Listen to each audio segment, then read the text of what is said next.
آپ کو پتا ہے شہد کی مکھی کا اتنا بڑا رول ہے ایکو سسٹم میں. جو پولینیشن ہے ایک پروسیس.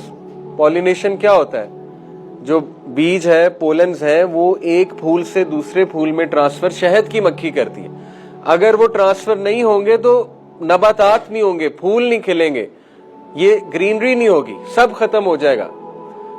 پھول پودے سب ختم ہو جائے گا اگر وہ پولنز ایک جگہ سے دوسری جگہ شہد کی مکھی نہ لے کر گئی. تو شہد کی مکھی شہد بناتی ہے. ٹھیک ہے، ساری عمر ایک شہد کی مکھی، اس کی عمر ہوتی ہے، پتہ نہیں مجھے ایگزیکٹ آئیڈیا نہیں ہے، میرے خیال 2-3 سال ہوتی ہوگی شاید، یا 1 سال. بہرحال ساری عمر شہد کی مکھی محنت کرتی ہے. ٹھیک ہے، کس طرح رس چوستی ہے ان کا پھولوں کا، اور سبحان اللہ اس کے پیٹ میں شہد بنتا ہے. اللہ تعالیٰ نے پوری فیکٹری لگائی ہے اس کے پیٹ میں. آپ مجھے اندازاً بتائیں کہ ساری عمر شہد کی مکھی کتنا شہد بناتی ہوگی؟ ایک شہد کی مکھی ساری عمر میں محنت کر کے اندازاً بتائیں، تھوڑا آئیڈیا. 1 چمچ 2 چمچ یا کم، کتنا اندازاً ایک مکھی کتنا شہد بناتی؟ اندازہ بتا دیں. 1 قطرہ. اس پہ سوچا جا سکتا ہے. دیکھیں جو چمچ ہوتا ہے نا اتنا، اس کا 12واں حصہ، تقریباً 2-3 قطرے، ٹھیک ہے، اس کا 12واں حصہ. ٹھیک ہے، ساری عمر شہد کی مکھی کھپ کر، دیکھیں نا اب اللہ تعالیٰ، اللہ اس کو وحی کرتا ہے، سورہ نحل میں اللہ اس کو حکم دیتا ہے. ٹھیک ہے، تو اللہ کی انسٹرکشن ہے یہاں، وحی سے مراد انسٹرکشن ہے. تو ساری عمر کھپ کے وہ چند قطرے شہد کے بناتی ہے. اب اس نے تو کبھی نہیں کہا کہ میں کیوں کروں، کیا فائدہ، 2-3 قطروں کا کیا فائدہ. ٹھیک ہے، اس نے تو کبھی نہیں کہا، شکایت نہیں کی. پاکستانی شہد کی مکھی ہوتی تو اس نے آنا ہی نہیں تھا کام پہ. ٹھیک ہے، اس نے کہنا تھا کیا فائدہ، لیٹ ہو جاؤ، ٹھیک ہے، میرے کرنے سے کیا ہوگا.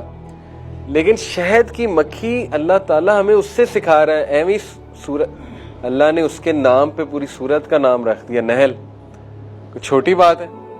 اللہ نے، دیکھیں نا، عنکبوت کس کو کہتے ہیں؟ اسپائڈر کو. نحل کہتے ہیں شہد کی مکھی کو. ٹھیک ہے، اسی طرح نمل کسے کہتے ہیں؟ چیونٹی کو. اللہ نے ایسے یہ کریڈٹ نہیں دیا ہوا ان مخلوقات کو. یہ کبھی آپ غور کریں، چیونٹی جو ہے اس کو کبھی آپ آبزرو کریں. چیونٹی کو، چیونٹی چل رہی ہو نا، اس کے آگے آپ ہاتھ رکھ دیں تو وہ رک جاتی ہے. کیا کرتی ہے؟ راستہ چینج کر لیتی ہے. اس کے آگے آپ بک رکھ دیں، وہ راستہ چینج کر لیتی ہے، وہ رکتی نہیں ہے. وہ یہ نہیں کہتی کہ بس اب رک جاؤ، اب زندگی ختم. ٹھیک ہے، وہ چلتی رہتی ہے، چلتی رہتی ہے، اپنی منزل کی طرف جاتی ہے. تو اللہ تعالیٰ ہمیں مثالیں دیتا ہے چیونٹی سے، ہمیں مثالیں دیتا ہے شہد کی مکھی سے کہ وہ تھک نہیں رہی، وہ شہد بنائے جا رہی ہے، بنائے. وہ یہ نہیں سوچ رہی 2 قطروں سے کیا ہوگا. اس کے اب 2 آپ لیسنز لیں. کبھی بھی اچھا کام کرتے ہوئے یہ نہ سوچیں کہ میرے کرنے سے کیا ہو جائے گا. سمجھ آ رہی؟ یہ نہ سوچیں. کچھ لوگ یہ کہہ سکتے ہیں کہ آج کل دیکھو اسرائیل کے پروڈکٹس ہم بوائیکاٹ کر رہے ہیں نا، کوئی آپ کو کہہ سکتا ہے بھی آپ کے بوائیکاٹ کرنے سے کیا ہوگا. بھائی مجھے ہے حکم اذاں، سیدھی سی بات ہے. میں نے یہ نہیں دیکھنا میرے بوائیکاٹ کرنے سے کیا ہوگا، میں نے بس کرنا ہے. شہد کی مکھی کو کوئی یہ کہے کہ تو 2 قطرے بناتی ہے، کیا فائدہ تیرے 2 قطرے بنانے کا، نہ بنا. تو قطرہ قطرہ ہی تو دریا بنتا ہے نا. اگر ایک شہد کی مکھی نے شہد بنانا چھوڑ دیا، وہ کام پہ نہ آئی، دوسری بھی کہے گی میں نے بھی نہیں آنا، تیسری بھی کہے گی میں نے بھی نہیں آنا.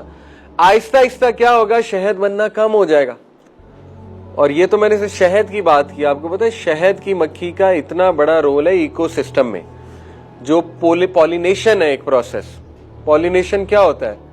جو بیج ہے، پولنز ہے، وہ ایک پھول سے دوسرے پھول میں ٹرانسفر شہد کی مکھی کرتی ہے. اگر وہ ٹرانسفر نہیں ہوں گے تو نباتات نہیں ہوں گے، پھول نہیں کھلیں گے، یہ گرینری نہیں ہوگی، سب ختم ہو جائے گا. پھول پودے سب ختم ہو جائے گا اگر وہ پولنز ایک جگہ سے دوسری جگہ شہد کی مکھی نہ لے کر گئی. تو دیکھیں شہد کی مکھی دیکھنے میں کچھ نہیں ہے، لیکن اس کا اتنا بڑا رول ہے، اتنا بڑا رول ہے کہ اگر وہ ایک بھی ماری جائے، 2-3 بھی ماری جائے نا، تو ایکو سسٹم پہ بہت فرق آتا ہے، افیکٹ آتا ہے شہد کی. اسی لیے اس کو مارنا نہیں چاہیے. آپ کو پتا ہے شہد کی مکھی کو اگر کاٹنے لگے تو وہ ایک الگ بات ہے, لیکن ویسے آپ اس کو نہ ماریں, اس کا ایک بہت بڑا مقصد ہے یہاں پہ. اینی ڈیمو کو مار سکتے ہیں, لیکن شہد کی مکھی جو ہے اس کا بہت بڑا ایک مقصد ہے. اب سوچیں, شہد کی مکھی کا اتنا بڑا مقصد ہے, آپ کا کوئی مقصد نہیں. انسان بلا مقصد زندگی گزارتا ہے.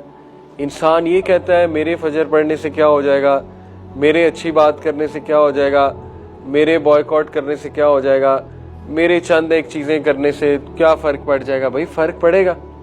10 لوگ رول کو فالو نہیں کر رہے, ہو سکتا ہے آپ کہیں یار میرے رول کو فالو کرنے سے کیا ہو جائے گا. ہوگا, ہو سکتا ہے آپ کو دیکھ کے دوسرے فالو شروع